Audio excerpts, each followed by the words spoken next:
दोस्तों, आशा करता हूँ आप सब अच्छे होंगे और आगामी सीटेट एग्जाम जो कि 7 जुलाई के लिए प्रस्तावित है, इसकी तैयारी अच्छे से कर रहे होंगे।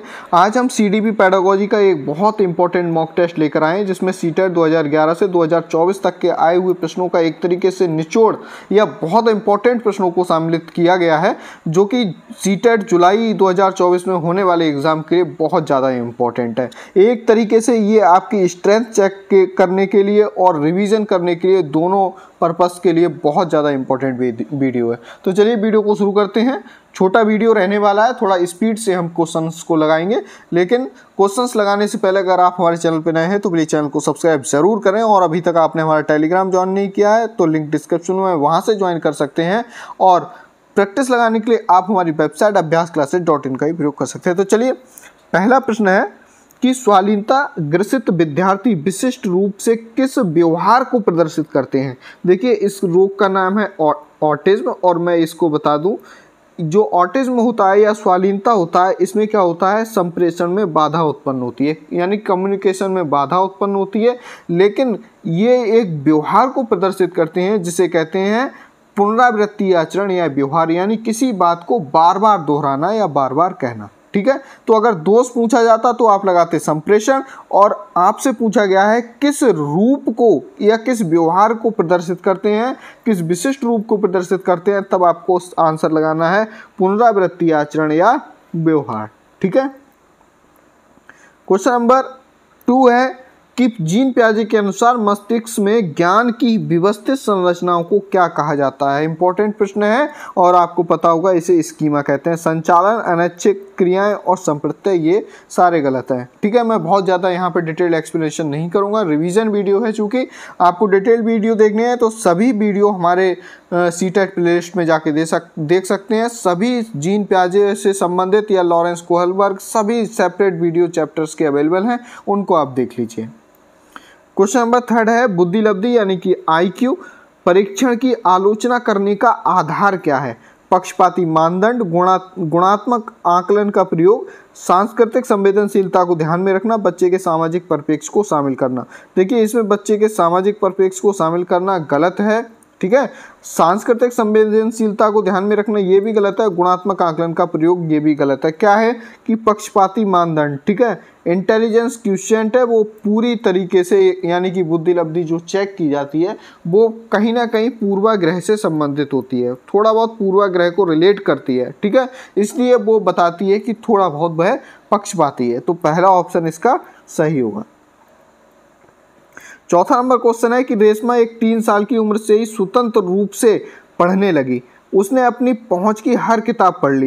रेशमा किस तरह की विशेषता दिखा रही है, यानी कि वह होशियार है, प्रतिभाशाली है, इंटेलिजेंट है, बस स्वालीनता संप्रेषण में बाधा थोड़ना है। तो क्या होगा सीधा आंसर, प्रतिभाशीलता या प्रतिभाशाली। पठन वैकल्य यानी सीखने में कोई विकार थोड़ना है, ना मानसिक विकलांग है भाई, जब अपने स्वतंत्र रूप से पढ़ रही है, अपने पहुँच की हर किताब को पढ़ रही है। तो सही आंसर होगा दूसरा।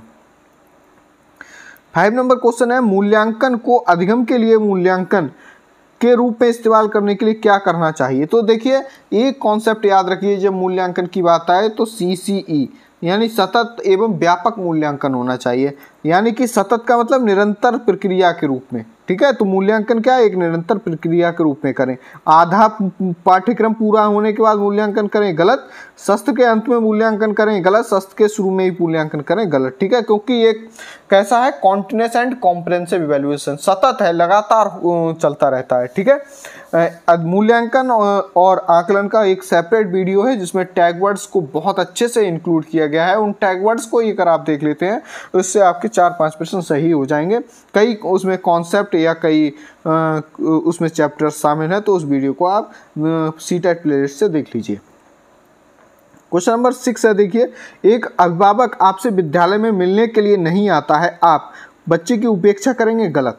ठीक है, बच्चे को लिखेंगे अभिभावक को लिखेंगे, गलत, क्योंकि जो प्राइमरी लेवल के बच्चे होते हैं वहाँ अभिभावक होते हैं, ग्रामीण क्षेत्र से हो सकते हैं, किसी बैकवर्ड वंचित वर्ग से भी हो सकते हैं, तो वहाँ लिखने से और बच्चों की उपेक्षा करना बिल्कुल गलत है। आप कोशिश करेंगे कि आप अभिभावक से स्वयं मिलने जाएं या किसी भी प्रकार से आप उनसे ज़रूर मिलें। बच्चों को दंड देना नकारात्मक है और ये बिल्कुल गलत है। तो सही आंसर होगा तीसरा।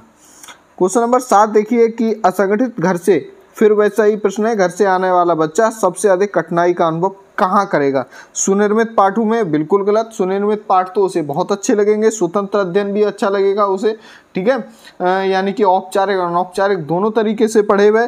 नियोजित निर्देशन में यानी कि एक डायरेक्शन में ही बस उसे फिक्स कर दिया जाए, बस वही पढ़ना है, तो उसे परेशानी महसूस होगी। अभ्यास पुस्तकों में, बिल्कुल गलत। अभ्यास पुस्तकों में भी इतनी कठिनाई महसूस नहीं करेगा। तो सबसे ज़्यादा होगा नियोजित निर्देशन में। क्वेश्चन नंबर 8 देखिए, अल्पवयस्क बच्चों के अधिगम में अभिभावकों की भूमिका कैसी होनी चाहिए? नेगेटिव या निषेधात्मक, गलत। अग्र सक्रिय, बिल्कुल, ठीक है। एक्टिवली वर्क करना चाहिए अभिभावकों को, तभी जो होगा बच्चे जो होंगे, अल्पवयस्क बच्चे होंगे, तभी जो है अच्छे से सीख पाएंगे, ठीक है। तो संवेदनात्मक और उदासीन और संवेदनात्मक, निषेधात्मक, ये तो गलत ही होगा, आपको दिख ही रहे होंगे वर्ड, तो सही आंसर होगा दूसरा। क्वेश्चन नंबर 9 है, बच्चों के संज्ञानात्मक विकास को सबसे अच्छे तरीके से कहाँ परिभाषित किया जा सकता है? तो खेल के मैदान में, हाँ, लेकिन सिर्फ यहाँ पर एक ही एस्पेक्ट की बात होगी, वो शारीरिक मानसिक तौर पर या सर्वांगीण विकास की बात नहीं होगी। लेकिन विद्यालय और कक्षा की बात करें, जहाँ सारी एक्टिविटीज़ होती हैं, चाहे लर्निंग हो चाहे प्लेइंग हो, ठीक है, खेलना और सीखना दोनों चीज़ें होती हैं, तो सबसे अच्छा कहाँ परिभाषित किया जाएगा? विद्यालय कक्षा में, ऑडिटोरियम में और घर में, ये दोनों गलत हैं, ठीक है। 10 नंबर क्वेश्चन है, कक्षा में विद्यार्थियों की रुचि बनाए रखने के लिए एक शिक्षक को क्या उचित है? श्यामपट्ट का प्रयोग करना चाहिए, चर्चा करना चाहिए, कहानी पूछना चाहिए, प्रश्न पूछना चाहिए। आपको यहाँ पे लग रहा होगा श्यामपट्ट का प्रयोग गलत है, चर्चा करना भी गलत है, क्योंकि चर्चा करना एक हायर स्टडी की बात है, ठीक है, छोटे बच्चों की बात नहीं। कहानी और प्रश्न पूछना में आप थोड़ा सा फंस सकते हैं, लेकिन जब दोनों ऑप्शन हो तो आप जाएंगे प्रश्न पूछना, ठीक है। ये प्रश्न पूछना ज़्यादा साइंटिफिक आंसर है कहानी कहने के अपेक्षा, ठीक है। तो सही आंसर होगा चौथा।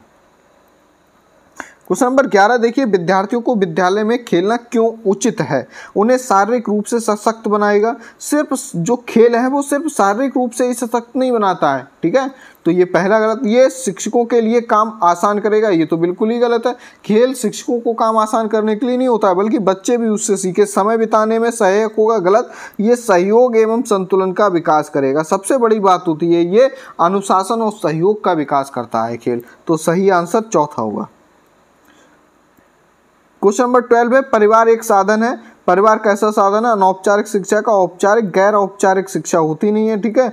दूरस्थ शिक्षा का भी, डिस्टेंस लर्निंग का भी ये उदाहरण नहीं है या साधन नहीं है। औपचारिक शिक्षा का नहीं है। औपचारिक शिक्षा वह शिक्षा होती है, आपको पता होगा, जहाँ टाइम बाउंडेशन हो और एक निश्चित स्थान, जगह या समय सीमा, वहाँ कुछ ना कुछ हो, वहाँ औपचारिक शिक्षा होती है। अनौपचारिक शिक्षा मतलब जैसे परिवार या बाहर हम जहाँ भी खेलते कूदते हैं वहाँ सीख रहे हैं, वो क्या है? अनौपचारिक शिक्षा का साधन है, जहाँ किसी भी चीज़ का कोई बाउंडेशन ना हो। क्वेश्चन नंबर 13 देखिए, एक शिक्षक विद्यार्थियों के सामाजिक मूल्यों को विकसित कर सकता है। कैसे? सामाजिक मूल्य जो होती हैं, मोरल वैल्यूज़ को कैसे बढ़ा सकता है, कैसे डेवलप कर सकता है? महान व्यक्तियों के बारे में बोलकर, हाँ, कुछ हद तक तो है ये आंसर सही। अनुशासन की अनुभूति को विकसित कर, कुछ हद तक है, लेकिन आदर्श रूप में बर्ताव कर, क्योंकि बच्चा वैसा ही करता है जैसा शिक्षक या सामने वाला करता है। तो सबसे सटीक आंसर क्या होगा? आदर्श रूप में स्वयं बर्ताव करके, ठीक है। बाकी आंसर में भी पॉसिबल हो सकते हैं, लेकिन ध्यान रखना है सीटेट में जो सबसे अच्छा ऑप्शन होता है वो आपको टिक करना है, तो सबसे अच्छा ऑप्शन होगा थर्ड। क्वेश्चन नंबर 40 देखिए, एक शिक्षक के लिए सबसे महत्वपूर्ण क्या है? कक्षा में अनुशासन बनाए रखना, ये बहुत ज़्यादा महत्वपूर्ण नहीं है, लेकिन इतना ज़्यादा नहीं है। कक्षा में समयानुवर्ती होना, यानी समय से आगे होना। विद्यार्थियों की कठिनाइयों को दूर करना सबसे ज़्यादा इम्पोर्टेंट है, ठीक है। किसी विद्यार्थी की कोई समस्या है, उसको सॉल्व करना एक शिक्षक के लिए सबसे ज़्यादा ज़रूरी है। सुवक्ता होना इतना ज़्यादा ज़रूरी नहीं है, हालांकि है ज़रूरी है। सुवक्ता होना भी ज़रूरी है, अनुशासन भी ज़रूरी है, समयावर्ती होना भी ज़रूरी है, सारी चीज़ें। लेकिन सबसे ज़्यादा महत्वपूर्ण क्या है? देखिए, मैं बार बार कह रहा हूँ, सीटेट में वो आंसर माना जाता है जो सबसे ज़्यादा अप्रोप्रिएट हो, मतलब सबसे ज़्यादा सही हो। तो सही आंसर होगा विद्यार्थियों की कठिनाइयों को दूर करना। 15 नंबर क्वेश्चन है, एक आप अतिसक्रिय, ठीक है, बालक को कैसे सही दिशा में लाएंगे? उसे पहली पंक्ति में बिठाएंगे, उस पर कड़ी नज़र रखेंगे। देखिए, कड़ी नज़र, इस तरीके के जो शब्द होते हैं वो नेगेटिव होते हैं, ठीक है, तो वो कभी भी सही आंसर नहीं होगा। कक्षा के कोने में बिठाने की जगह निश्चित करेंगे तो ये भी नेगेटिव बात है। उसे श्यामपट्ट साफ करने के लिए देंगे तो ये भी गलत बात है। उपरोक्त में से कोई नहीं आंसर सही होगा। ठीक है, एक असक्रिय बालक को सही दिशा में लाने के लिए आप उसे कोई क्रिएटिव वर्क दे सकते हैं, यानी कि रचनात्मक कार्य में उसे इंक्लूड कर सकते हैं। यहाँ पर ऑप्शन है नहीं चूंकि, तो सही आंसर कभी भी आए तो आप क्रिएटिव वर्क या रचनात्मक कार्य लगाएंगे। 16 नंबर क्वेश्चन है, प्राथमिक स्तर पर एक शिक्षक में निम्न में से किसे सबसे महत्वपूर्ण विशेषता मानना चाहिए? तो सबसे प्राथमिक शिक्षक के लिए जरूरी है धैर्य और दृढ़ता। ठीक है, क्योंकि टीचर के पास अगर प्राइमरी लेवल पर धैर्य नहीं है तो वह बच्चों को नहीं सिखा सकता। शिक्षण पद्धतियों विषयों के ज्ञान में दक्षता जरूरी है, लेकिन सबसे ज़्यादा जरूरी की बात आ जाती है वहाँ धैर्य और दृढ़ता। अति मानक भाषा में पढ़ाना बिल्कुल गलत है, क्योंकि बच्चे को उसकी जो मातृभाषा है उसमें पढ़ाने की ज़रूरत है, और पढ़ाने की उत्सुकता ये भी ज़रूरी है, लेकिन सबसे ज़्यादा ज़रूरी है टीचर्स का धैर्य और उसकी दृढ़ता। 17 नंबर क्वेश्चन देखिए, वह कौन सा स्थान है जहां बच्चे के संज्ञानात्मक विकास को सबसे बेहतर तरीके से परिभाषित किया जा सकता है? तो अभी एक प्रश्न आया था, तो सही आंसर होगा यहाँ पर देखिए विद्यालय और कक्षा पर्यावरण। ठीक है, जो क्लास है, क्लास के अपने क्लासमेट्स हैं, ठीक है, और स्कूल है, वहीं पर जो इन्वायरमेंट क्रिएट होता है वहाँ बच्चा सबसे ज़्यादा अपना जो संज्ञानात्मक विकास है वो कर पाता है। सभागार, घर, खेल का मैदान, ये यहाँ होता तो है लेकिन उतना नहीं होता जितना विद्यालय और कक्षा पर्यावरण में होता है। 18 नंबर क्वेश्चन है, कृतिका कोई बच्ची है, अक्सर घर में ज़्यादा बात नहीं करती लेकिन वह विद्यालय में काफ़ी बात करती है, ये दर्शाता है, ये क्या दर्शाता है? शिक्षक चाहते हैं कि बच्चे विद्यालय में खूब बात करें, बिल्कुल गलत है। इसलिए कृतिका थोड़ा ना ज़्यादा बात करती है कि बच्चों को बोलने को खूब आज़ादी दी जाती। कृतिका को अपना घर पसंद नहीं है, ये भी गलत है। ठीक है, उसके विचारों को विद्यालय में मान्यता मिलती है, बिल्कुल सही बात है। यानी कि वहाँ जो वो कहती है अपने चाहे क्लासमेट्स हो, टीचर हो, वो उसे गौर से सुनते हैं, उसकी बात पर ध्यान देते हैं। हो सकता है घर में, परिवार में उसकी बातों पर बहुत ज़्यादा फोकस ना किया जाता हो। ठीक है, तो इसलिए उसके विचारों को विद्यालय में मान्यता मिलती है, इसलिए वो वहाँ अच्छे से बात अपनी रख पाती होगी। तो सही ऑप्शन होगा तीसरा, विद्यालय हर समय बच्चों को खूब बात करने का अवसर देता है, बिल्कुल गलत है। सही आंसर होगा तीसरा। 19 नंबर, एक शिक्षक को अपने विद्यार्थियों की क्षमताओं को समझने का प्रयास करना चाहिए। निम्नलिखित में से कौन सा क्षेत्र इस उद्देश्य के साथ संबंधित है? सामाजिक दर्शन, मीडिया मनोविज्ञान, शिक्षा मनोविज्ञान, शिक्षा समाजशास्त्र। तो ज़्यादा कुछ दिमाग नहीं लगाना है, जिसका पेपर है वही आंसर सही होगा, शिक्षा मनोविज्ञान। ठीक है, 20 नंबर क्वेश्चन देखिए, निचली कक्षाओं में शिक्षण की खेल पद्धति मूल रूप से किस पर आधारित है? शिक्षण पद्धति के सिद्धांतों पर आधारित है। सही आंसर ये होगा। विकास एवं वृद्धि के मनोवैज्ञानिक सिद्धांत पर गलत, शिक्षा के समाजशास्त्री सिद्धांतों पर, शारीरिक शिक्षा के कार्यक्रमों पर गलत। शिक्षण पद्धति के जो टीचिंग मेथड्स हैं उन्हीं पर आधारित है खेल की पद्धति। 21 क्वेश्चन है देखिए, सॉरी यहाँ पर 21 क्वेश्चन देखिए कि निम्न में से क्या प्रतिभाशाली होने का संकेत नहीं है? प्रतिभाशाली होने का संकेत नहीं है। ठीक है, दूसरों के साथ झगड़ना, अभिव्यक्ति में नवीनता, जिज्ञासा, सृजनात्मक विचार। देखिए, क्रिएटिविटी, जिज्ञासा और अभिव्यक्ति में नवीनता, ये सब प्रतिभाशाली होने का संकेत है, और क्या नहीं है वो बताना है। तो दूसरों के साथ झगड़ना सीधा सीधा दिख रहा होगा आपको। 22 देखिए, विशेष आवश्यकता वाले बच्चों को शिक्षा उपलब्ध कराई जानी चाहिए। कैसे उपलब्ध कराई जानी चाहिए? विशेष आवश्यकता वाले बच्चों को, हमेशा ध्यान रखिए हमारे पास समावेशी शिक्षा का एक कॉन्सेप्ट है। इसका मतलब है सभी बच्चे, चाहे विशेष हो चाहे सामान्य हो, ठीक है, सभी को एक साथ एक जगह शिक्षा देना बहुत ज़रूरी है। तो इस बात को ध्यान में रखते हुए हम हमेशा ऑप्शन करेक्ट करना चाहेंगे। ठीक है, तो विशेष विद्यालयों में विशेष बच्चों के लिए विशेष पद्धतियों द्वारा, बिल्कुल गलत। विशेष विद्यालयों में गलत, विशेष विद्यालयों में शिक्षकों के द्वारा गलत, अन्य सामान्य बच्चों के साथ। ठीक है, सभी बच्चों को समान रूप से एक साथ शिक्षा देना है, किसी को अलग नहीं करना, किसी में भेदभाव नहीं करना है। ठीक है, इस बात का विशेष ध्यान रखना है। 23 देखिए, बच्चों के सीखने की प्रक्रिया में माता पिता को कैसी भूमिका होनी चाहिए? प्रश्न आया था, वही है अग्रोन्मुखी, सहानुभूतिपूर्ण, तटस्थ और नकारात्मक। गलत होगा। 24 देखिए, जब बच्चा फेल होता है तो इसका तात्पर्य क्या है? बहुत इंपॉर्टेंट प्रश्न है। बच्चों ने उत्तरों को सही तरीके से याद नहीं किया है, तो ये ऑप्शन गलत होगा। प्राइवेट ट्यूशन लेनी चाहिए, गलत। व्यवस्था फेल हुई है। कि बच्चा फेल होता है तो इसमें सिर्फ बच्चे की रेस्पॉन्सिबिलिटी नहीं है, क्योंकि सतत एवं व्यापक मूल्यांकन में के अंतर्गत पूरी की पूरी जिम्मेदारी किसकी है, टीचर्स की भी है।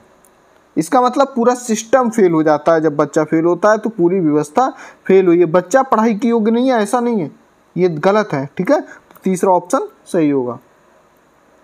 25 देखिए, शिक्षण से अधिगम पर बल देने वाला परिवर्तन हो सकता है। ठीक है, अधिगम पर बल देने वाला परिवर्तन हो सकता है बाल केंद्रित शिक्षा पद्धति अपनाकर। बिल्कुल सही है, क्योंकि ये पॉजिटिव टैग वर्ड है। कोई भी और जो केंद्रित पद्धति है, रटन विद्या यानी याद करना, अग्र शिक्षण तकनीक, परीक्षा परिणाम पर केंद्रित, ये सारी गलत है। ठीक है, सही आंसर क्या होना चाहिए, बाल केंद्रित शिक्षा। जहां भी दिख जाए वही आंसर आपका सही हो जाएगा। नेक्स्ट क्वेश्चन देखिए, क्वेश्चन नंबर है आपका 26। जब बच्चे की दादी उसे उसकी माँ की गोद से लेती हैं तो बच्चा जो है रोने लगता है। ठीक है, अब ये क्यों होता है। ठीक है, तो इसका जो सही आंसर है वो होगा संवेगात्मक दुश्चिंता। सामाजिक दुश्चिंता नहीं होती, अजनबी दुश्चिंता, वियोग दुश्चिंता नहीं होती, बल्कि क्या होती है, संवेगात्मक दुश्चिंता। इमोशनल, ठीक है, कनेक्ट होता है क्योंकि उसकी माँ का। ठीक है, तो अब जब दूसरे की गोद में जाता है बच्चा तो वो इमोशनल डिस्कनेक्ट होने के कारण, संवेगात्मक डिस्कनेक्ट होने के कारण बच्चा रोने लगता है। 27 देखिए, शिक्षार्थी वैयक्तिक भिन्नता प्रदर्शित करते हैं, अतः शिक्षक को क्या करना चाहिए। फिर वैसा ही प्रश्न है जो विशेष बच्चे वाला था।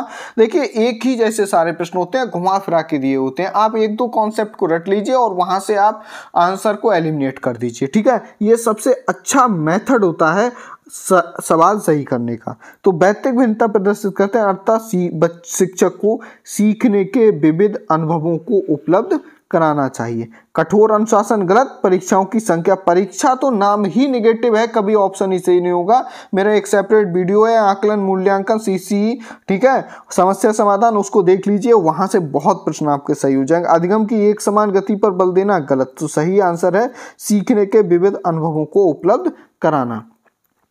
28 क्वेश्चन है, जब बच्चा कार्य करते हुए ऊबने लगता है तो ये किस बात का संकेत है कि, ठीक है, संभवतः कार्य यांत्रिक रूप से बार बार हो रहा है। बिल्कुल सही बात, यानी कि किसी कार्य को, सामान्य बात है जब हम बार बार करते हैं या एक ही पाठ को मान लीजिए बार बार पढ़ाया जा रहा है टीचर, तो क्या होगा, बच्चा ऊबने लगेगा। तो हो सकता है कि कोई कार्य बार बार हो रहा हो, यानी बच्चा बुद्धिमान नहीं है, ये गलत बात है। ठीक है, बच्चे में सीखने की योग्यता नहीं है, ये भी गलत है। बच्चों को अनुशासित करने की जरूरत है, ये भी गलत है। 29 क्वेश्चन है, प्रायः शिक्षार्थियों की त्रुटियां किसकी ओर संकेत करती हैं। जो कमियां हैं वो किसकी ओर संकेत करती हैं, वे कैसे सीखते हैं। सबसे ज्यादा इंपॉर्टेंट बात यह है, यांत्रिक अभ्यास इसकी बात नहीं है, सीखने की अनुपस्थिति या शिक्षार्थियों के सामाजिक स्तर, सामाजिक आर्थिक स्तर का माना जाता है बच्चे पर बहुत कम प्रभाव पड़ता है या प्रभाव नहीं पड़ता है। और इस बात को आपको ध्यान में नहीं रखना है कि सामाजिक आर्थिक स्तर का कोई प्रभाव पड़ता है। तो सबसे ज्यादा जरूरी है वो कैसे सीखते हैं।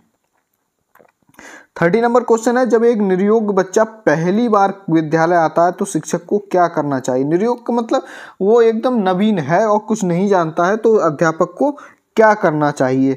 बच्चों की निरोग्यता के आधार पर उसे विशेष विद्यालय में, मैंने पहले ही बताया था, सभी को समान रूप से शिक्षा दी जानी चाहिए। तो विशेष विद्यालय की तो बात ही नहीं होगी, ना विशेष विद्यालय, विशेष शिक्षक अलग से बिठाना, ये तो सब ऑलरेडी गलत होते हैं आंसर्स। अन्य विद्यार्थियों से अलग रखना, फिर वही बात आ गई। सहकारी योजना विकसित करने के लिए बच्चों को माता पिता के साथ चर्चा करनी चाहिए। बिल्कुल प्रवेश परीक्षा लेनी चाहिए, गलत। तो सही आंसर होगा तीसरा। आशा करता हूँ वीडियो आपको अच्छा लगा होगा। इन्फॉर्मेटिव वीडियो था, छोटा वीडियो था, सेपरेट वीडियो चूंकि मैंने बना रखे हैं तो डिटेल्ड एक्सप्लेनेशन नहीं करता हूँ, जिससे आपका रिवीजन कम समय में हो सके। तो चलिए मिलते हैं नेक्स्ट वीडियो में, तब तक के लिए जय हिंद, वंदे मातरम।